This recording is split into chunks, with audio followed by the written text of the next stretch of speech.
আমার সোনার বাংলা, আমি তোমায় ভালোবাসি। চিরদিন তোমার আকাশ, তোমার বাতাস আমার প্রাণে, ও মা আমার প্রাণে বাজাই বাঁশি সোনার বাংলা।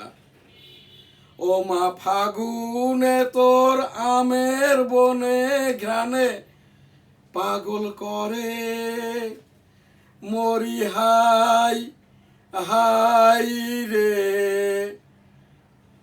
ও মা অঘ্রাণে তোর ভরা খেতে আমি কি দেখেছি মধুর হাসি সোনার বাংলা।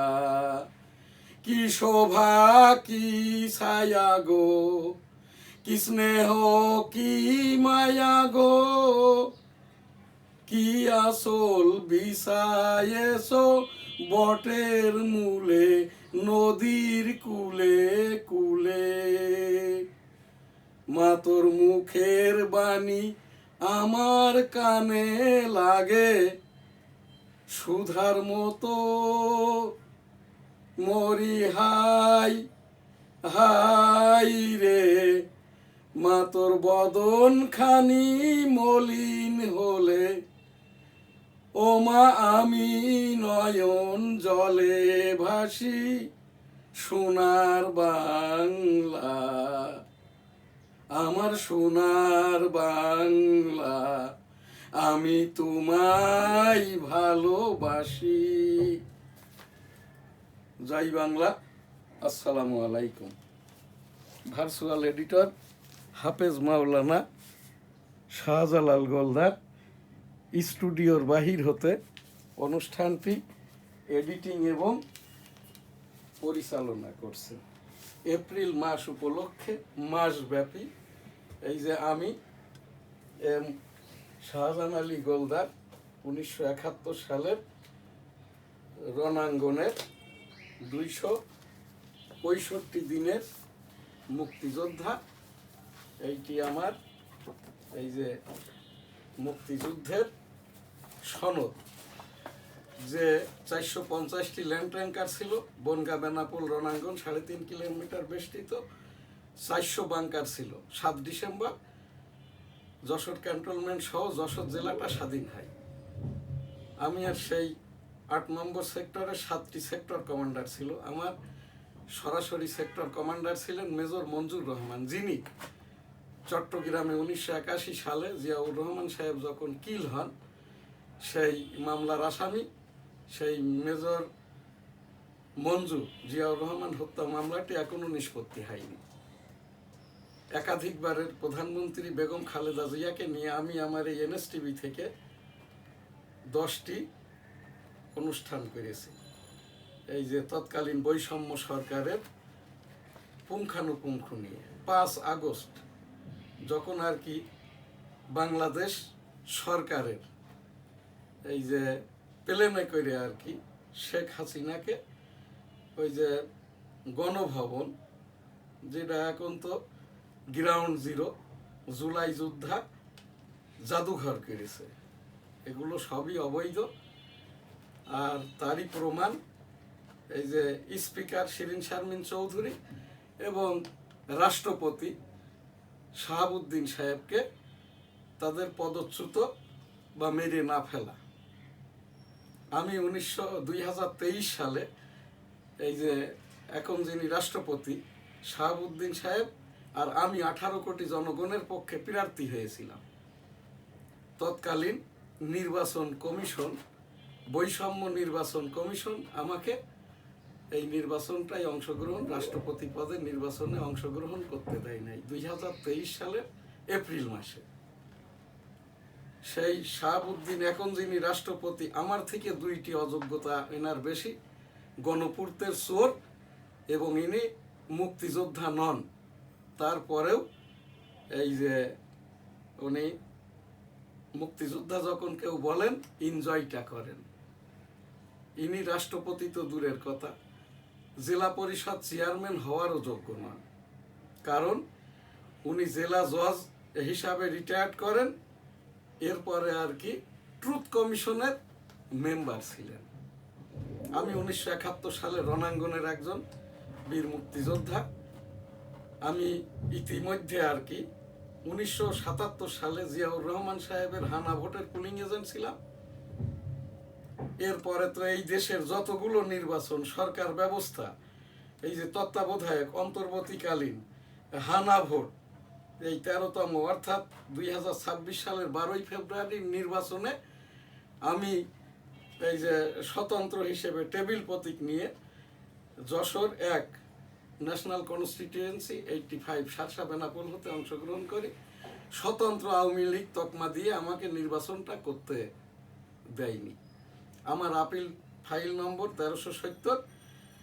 নির্বাচন হয়ে গেছে 12ই ফেব্রুয়ারি 2026। আমার আপিল শুনানি ছিল মার্চ 2026। যাই হোক আর কি, আমি সেই 77 সালে হানা ভোটেও বৈষম্য হয়। বেনাপোল হাই স্কুল, আতিয়া স্যার পুলিং এজেন্ট, বেলা 11টা, কোনো ভোটার নাই, কিচ্ছু নাই। আমাদের বেনাপোল হাই স্কুল, আমবাগান, আমরা হানা ভোটের পুলিং এজেন্ট ছিলাম। 11টার দিকে মিলিটারি অফিসার এসে আতিয়া স্যারকে বললেন, what are you doing here? Bangla করলে দাঁড়াই, এই মিয়া কেন কি বাল ফালাইতেছ? হ্যাঁ, তখন আতিয়া স্যার কিং কর্তব্য বিমূঢ়। ইতিমধ্যেই 11:30টার দিকে আমাদের ওই হাই স্কুলের সামনে আমবাগানে গোলাগুলি, টিয়ার গ্যাস। স্যার বললেন, আমাকে তো ডিউটি করতেই হবে, তোরা জীবন নিয়ে পালা। তখন আমার বাড়িটাই যে বেনাপোল সিটির গোলদাস সিটি, হোটেল বেনাপোল আবাসিক, গোলদাস সিটি জামে মসজিদ, দক্ষিণ দিকেই বেনাপোল স্থলবন্দর, উত্তর দিক দিয়ে হাই স্কুলের পিছন দিয়ে হাকন নদী পার হয়ে সাঁতার কেটে নামাজ গ্রাম দিয়ে আবার বাড়িতে আসি। এই সেই 1977 সালের হানা ভোট। ভোটের পূর্বের দিন আমাকে 50 টাকার একটি নোট এবং ওই সেই বেনাপোলের নাম করা পলাশ হোটেলের একটি বিরিয়ানির টোকেন দেয়। 50 টাকার লাল রঙের দামিটি আমার কাছে এখনো আছে। পলাশ হোটেলের বিরিয়ানিটি আর খাওয়া হয় নাই। এরপরে তো বঙ্গবন্ধু সেই 7ই মার্চ এবারের সংগ্রাম, মুক্তির সংগ্রাম, এবারের সংগ্রাম স্বাধীনতার সংগ্রাম। জয় বাংলা ইনশাআল্লাহ। আসসালামু আলাইকুম। 272 দিন শেষে 1972 সালের 10 জানুয়ারি স্বদেশ প্রত্যাবর্তন করেন। সারওয়ার্দী উদ্যানে এসেছিলেন, কেঁদেছিলেন। তারপরে আর কি সেই বঙ্গবন্ধুই আর কি 1972-75 সরকারের 10 জানুয়ারি সংসদে গমন করেন এই যে প্রধানমন্ত্রী হিসেবে। তখন থেকেই আর কি আওয়ামী লীগের, মুক্তিযুদ্ধের, বঙ্গবন্ধুর এই যে খন্দকার মুস্তাক কনস্পেসিটা শুরু করে। এই যে বঙ্গবন্ধুকে, এই জাতির জনক বঙ্গবন্ধু শেখ মুজিবুর রহমান হওয়ারই ইচ্ছাটা ছিল বঙ্গবন্ধুর। কিন্তু এই খন্দকার মুস্তাকই পরামর্শ দেন, তুমি একজন রাষ্ট্রপতি নিয়োগ দাও, তুমি প্রধানমন্ত্রী, সরকার প্রধান হও আর কি। এরপরে সেই 1973 সালের যেটাকে বলা হয় ব্যালট বাক্স হেলিকপ্টারে করে এনে বৈষম্য করা হয়েছিল। একটি মাত্র ব্যালট বাক্স, খন্দকার মুস্তাক কুমিল্লার থেকে ভোট করে তখন সে জিতে গেছে। খন্দকার মুস্তাকই আর কি সে তার হাতে করে ওই হেলিকপ্টারে চড়েই আর কি, যে হেলিকপ্টারে সরকার প্রধানের প্রোটোকলে খন্দকার মুস্তাক ওই হেলিকপ্টার জিরাই কুমিল্লা থেকে ঢাকা আসেন ব্যালট বাক্স নিয়ে আর কি। এটা কিন্তু ছিল তৎকালীন প্রধানমন্ত্রীর নয়, নির্বাচন কমিশনের প্রোটোকলের হেলিকপ্টার। যে হেলিকপ্টারটা 1970 সালে এই দেশে যখন আর কি ওই যে ভোলাতে, বরিশালে, ওই চরে আর কি লক্ষাধিক মানুষ মারা যায় আর কি 1970 সালে জলোচ্ছ্বাসে, সেই হেলিকপ্টারটা ছিল আর কি নির্বাচন কমিশনের দায়িত্বে। সেখান থেকেই মুস্তাক আর কি ওই সেই 1973 সালে বৈষম্য সৃষ্টি করে তখন থেকেই বঙ্গবন্ধুকে কিল করার পরিকল্পনা। 75 সালে বঙ্গবন্ধুকে কিল করেন খন্দকার মুস্তাক 7 মাস। এরপরে অনেকগুলো সরকার, জিয়াউর রহমান ছিলেন, আমার যেমন সরাসরি সেক্টর কমান্ডার মেজর মঞ্জুর রহমান, 8 নম্বর সেক্টর বেনাপোল, 7টি উপসেক্টরও ছিল। আমি সরাসরি আর কি এই যে এই আমাদের সেই এই রণাঙ্গনের ল্যান্ড ট্যাঙ্কার ঢুকছে আর কি। এই জায়গাটি আমার নানা ছিল, এখন জায়গাটি আমাদের আর কি। যখন আর কি এই সানাউল্লাহ প্রধান নির্বাচন কমিশনার MM নাসিরউদ্দিন 13তম জাতীয় সংসদ নির্বাচনে আমাকে প্রশ্ন করে, আপনি কি মুক্তিযোদ্ধা, বয়স কত? তখন আমি বলেছিলাম আর কি, হ্যাঁ বয়স, মুক্তিযোদ্ধার বয়স জিজ্ঞেস করিস, তোর বাপকে বলবো, তোর দাদাকে বলবো, তোর 14 গোষ্ঠীকে বলবো। এই যে সানাউল্লাহ এ বকে যাওয়া এই যে মিলিটারি অফিসার, লেফটেন্যান্ট কর্নেল থেকে স্বেচ্ছায় সে পদচ্যুত হয়, এরপরে কর্নেল এবং ব্রিগেডিয়ার অবৈধ পদোন্নতি। সেই রকমটা ভাবে MM নাসিরউদ্দিন প্রধান নির্বাচন কমিশনার। নির্বাচন, যে কোনো নির্বাচন করতে গেলে সুস্থ স্বাভাবিক হতে হয়, পাগল হলে নির্বাচন করা যায় না। অথচ এই MM নাসিরউদ্দিন প্রধান নির্বাচন কমিশনার এখনো যে বহাল তবিয়তে আছে। 2010 সালে সাইকিয়াট্রিক জনিত, পাগল জনিত কারণে স্বেচ্ছায় অবসরে যায়। জামাতের ইয়ানুদ্দানকারী রোকন, অর্থাৎ অবৈধভাবে ওই যে মুয়াবিয়া, ইয়াজিদ, জিহাদ আমলে আর কি তৎকালীন সিরিয়ার, সৌদি আরবের ব্যবসায়ীদের থেকে জবরদস্তি চাঁদা আদায় করত। জামাত বলে না যে আমরা ইয়াজিদি মুসলমান, এই সিরিয়া থেকে তখন ইয়াজিদের আমলে আর কি ব্যবসায়ীদের থেকে জবরদস্তি করে চাঁদা আদায় করত। মদ, জুয়া, এই যে জিনা, ব্যভিচার, খুন, গুম, আইনা ঘর, এটা সেই জিহাদি আমলের আর কি। যে কাজটা এখনো জামাত গোপনে করে যাচ্ছে। শিবির আমার সাথেই আর কি, আমার এই কনস্টিটিউয়েন্সির এবার যিনি বিএনপির এই প্রার্থী হিসাবে সালাউদ্দিন সাহেবকে ইন্ডিয়ায় খোঁজ খবর, টাকা পয়সা লেনদেন জনিত কারণে খুশি করার কারণে যশোর 1 হতে এই যে মফিকুল হাসান তৃপ্তি সাবেক দপ্তর সম্পাদকের পরিবর্তে নুরুজ্জামান লিটনকে সালাউদ্দিন সাহেব 5 কোটি টাকার বিনিময়ে নমিনেশন দেয়। এখানে সে হারেও নাই, অর্থাৎ এই যে বিএনপির 20% ভোটও লিটন পাই নাই। তো সেই জায়গাটাই আর কি, এখান থেকে আমার যেটা বলার, এখানে সেই ভোটাভুটিটা হয়, সেই ভোটাভুটি 1979 সালের প্রথম জাতীয় সংসদ নির্বাচন। এই জায়গাটাই বৈষম্য হয়। এরপরে আর কি এই জিয়াউর রহমান সাহেব আর কি হানা ভোটের মাধ্যম দিয়ে জাগো দল থেকে জাতীয়তাবাদী দল এবং এই যে হানা ভোটের মাধ্যম দিয়ে দ্বিতীয় জাতীয় সংসদ নির্বাচন 1979 সাল। জিয়াউর রহমান সাহেব একমাত্র ব্যক্তি, এই যে সরকার প্রধান, রাষ্ট্রপ্রধান, সংসদ প্রধান, সংবিধান প্রধান, সামরিক প্রধান, আর ছিলেন এরশাদও এইরকম।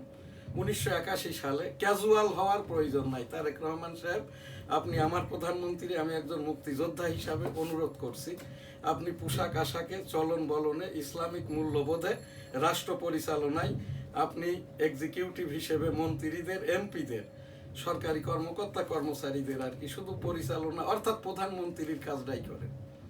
ইতিপূর্বেকার বাংলাদেশের প্রধানমন্ত্রীরা যে পোশাক আশাক পরতেন, যেভাবে কাজ করতেন, কথাবার্তা বলতেন, সেইটাই করবেন। এইটা আমি অনুরোধ করব। ক্যাজুয়াল হওয়ার কারণে বঙ্গবন্ধু রাষ্ট্রীয় প্রোটোকল প্রোটেকশন না নেওয়ার কারণে তার বাবার বাড়িতে 32টা কিন্তু বঙ্গবন্ধুর 125 টাকা দিয়ে তৎকালীন পাকিস্তানি গণপূর্তর থেকে বঙ্গবন্ধু খরিদ করে। এখনো বাড়িটি এটা হচ্ছে শেখ লুৎফর রহমানের নামে, টুঙ্গিপাড়ারটি আর কি দরবেশ এই যে শেখের নামে, সুধা সদন doctor M A Wazed Miah.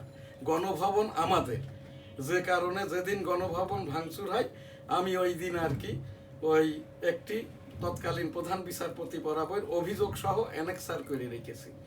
এই গণভবনের আমার অংশটুক আমি এটা দিব না। আর এই যারা অন্তর্বর্তী সরকারের পরিচালনা করছে, কমিশনার, উপদেষ্টা সহ, এদের বেতনের টাকায়ও আমার ট্যাক্সের টাকাটা আমি দিব না, সেটা যদি চাইরা নাও হয় আর কি। তো সেই জায়গাটাই আর কি, সেই ভোটাভুটির পরে এখানটা থেকেই জিয়াউর রহমান সাহেব 1981 সালের 30 মে এই যে ক্যাজুয়াল হওয়ার কারণে বঙ্গবন্ধু 15ই আগস্ট 1975 শহীদ হন। জিয়াউর রহমান সাহেব এই যে বদরুদ্দোজা চৌধুরীর পরামর্শে ক্যাজুয়ালিটি সহ চট্টগ্রাম অবস্থান করেন। 1981 সালে কিল করেন। প্রধান আসামি ছিলেন মেজর মঞ্জুর রহমান, যে মেজর মঞ্জুর রহমান 1981 সালের 4 জুন মব পিটানিতে কিল হয়, জিয়াউর রহমান সাহেবের ডেড বডিটা গুম করা হয়, 5-6 দিন পরে আর কি ঢাকাতে আনা হয়। তো সেই জায়গাটায় আমি এই মাননীয় প্রধানমন্ত্রী তারেক রহমান সাহেবকে বলছি, আপনি আমার প্রধানমন্ত্রী, বাংলাদেশের প্রধানমন্ত্রী,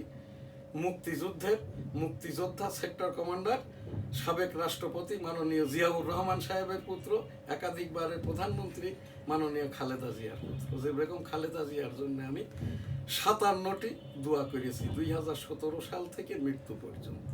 এর জন্য আমার অনেক খেসারত দিতে হয়েছে। বিএনপির লোকজনই আমার এই স্টুডিও ভাঙচুর করে, শেষ আর কি। এইভাবেই তো আমি সকল কিছুর সাথেই জড়িত। আমি সেই 2026 সালের 12ই ফেব্রুয়ারি যে নির্বাচন অংশগ্রহণ করি, আমাকে তো নির্বাচনটা করতে দেওয়া হয়নি। আমার আপিল ফাইল এখন হাইকোর্টে আর কি। ইতিমধ্যে আর কি 5 আগস্ট, 27 আগস্ট এবং আর কি 13ই আগস্ট 3 দফা আমার এই স্টুডিও সব কিছু ভাঙচুর করে। আমার এই যে দাঁতের যে অবস্থাটা দেখছেন, আল্লাহ তালাই আমার এখান থেকে আমার জীবনটা বাঁচিয়ে দিয়েছে। যারাই এখানটায় এসেছিল এরা 3 গ্রুপ হয়ে যায়। যখন এরা আমাকে বলছে, আমি ওই বারবারই বলছি যে দেখেন এই লোককে, আমি বললাম এই লোক বললেন না, this is the man the year on 1971, হি ওয়াজ মাই, এই যে আই এম দ্য MFF শ্রেষ্ঠ Shahjahan Ali Goldar, Bangabandhu is my political father, and in this country Bangladesh he is the, এই যে দেন দেয়ার ওয়াজ 7 crore 50 lakh পিপুলস, এই যে লিডার। 1971 সালের রণাঙ্গনের সমন্বয়ক বঙ্গবন্ধু শেখ মুজিবুর রহমান। এবারের সংগ্রাম মুক্তির সংগ্রাম, এবারের সংগ্রাম স্বাধীনতার সংগ্রাম। জয় বাংলা, ইনশাল্লাহ। আসসালামু আলাইকুম। সেই ডাকে 265 দিন যুদ্ধ শেষে দেশটা স্বাধীন হয়। সেই 17ই এপ্রিল বঙ্গবন্ধু এবং ইয়াসির আরাফাত, কোনো দেশ রাষ্ট্র ক্রিয়েট হওয়ার আগেই রাষ্ট্রপতি, বিদেহী আত্মার শান্তি কামনা করি। সকলকে জান্নাত দান করুন। আস্তাগফিরুল্লাহ, আমিন। আমি এখান থেকে এইবার যে জাতীয় সংসদ ছাত্র জনতা সরকারের কৃত, আমি ওই 5 আগস্টই বলেছিলাম, শেখ হাসিনা এখন আজকের যে অবস্থা, শেখ হাসিনা ট্রেসপাস অ্যাক্টে টিপির আওতায় 1971 সালে ট্রাভেল পারমিট আমারও আছে, এই যে আমার টিপি, হ্যাঁ, যেহেতু আমি 1971 সালে সনদপ্রাপ্ত মুক্তিযোদ্ধা আর কি, তো টিপির আওতায় ভারতীয় জেলখানায় আছে ট্রেসপাস অ্যাক্টে। আমরা যেটা এআইতে দেখি, ভোকালিক দেখি, ওই যে বলা হচ্ছে বিদেশের 100 সাংবাদিক এসে সম্মেলন করেছে, এইটা করা যায় না। তাই যদি হইতো তাহলে সাবেক প্রধানমন্ত্রী বেগম খালেদা জিয়া বাড়ির ভিতরে গুলশানে জেলখানায় থাকবে কেন?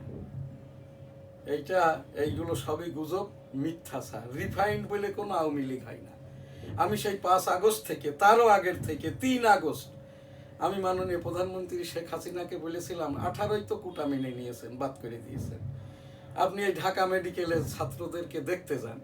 শেখ হাসিনা 3 আগস্ট ঢাকা মেডিকেলে যে বললেন সব কিছু মেনে নেওয়া হবে। তারপরেও কিন্তু এটা ছিল আমেরিকার এজেন্ডা, এটা ইন্ডিয়া সহযোগিতা করেছে, ইন্ডিয়ারই পরামর্শে আর কি। ওই ট্রাম্পের সাথে আবার এই যে মোদির ভালো বন্ধুত্ব, শেখ হাসিনাকে ট্রাম্প এই যে ইন্ডিয়াতে জমা রেখেছেন ট্রেসপাস অ্যাক্টে। সে ওই দিল্লির নিকটবর্তী মেরঠের একটি এই যে মিলিটারিদের, এই কি বলে, মিলিটারি নাই, বিমান বাহিনীর ওই যে সাব জেলে আজকের যে অবস্থান শেখ হাসিনার আছে। আর এই যে বৈষম্য শাহাবুদ্দিন এবং শিরিন শারমিন চৌধুরীকে বিএনপির এইটাই আমেরিকার সাথে, ওই যে ফখরুল, জামাত ইসলাম লন্ডনও গেছেন কি কারণে, কথাবার্তাটা এইটাই ছিল আর কি, যে কোনোভাবে ছাত্রদের মাধ্যম দিয়েই আর কি এই শেখ হাসিনাকে গদিচ্যুত করা, আওয়ামী লীগ নিষিদ্ধ করা, এরপর ক্ষমতায় আসা। তাই হচ্ছে। রিফাইন্ড বলে কোনো আওয়ামী লীগ নাই, আওয়ামী লীগ কোনো ওই জাতীয় পার্টি নয়, আওয়ামী লীগ কোনো জামাত ইসলাম নয়, আওয়ামী লীগ কোনো বিএনপি নয়। আওয়ামী লীগই হচ্ছে, যতগুলো আওয়ামী লীগের কর্মী ততগুলোই হইল আওয়ামী লীগের এই যে মনে করেন রাষ্ট্রপতি হওয়ার মতো যোগ্যতা সম্পন্ন, আওয়ামী লীগের কর্মীরাই নেতা। আর যেগুলো যে হারামখোরগুলো মিথ্যাচার করে গীবত করে এই যে বঙ্গবন্ধু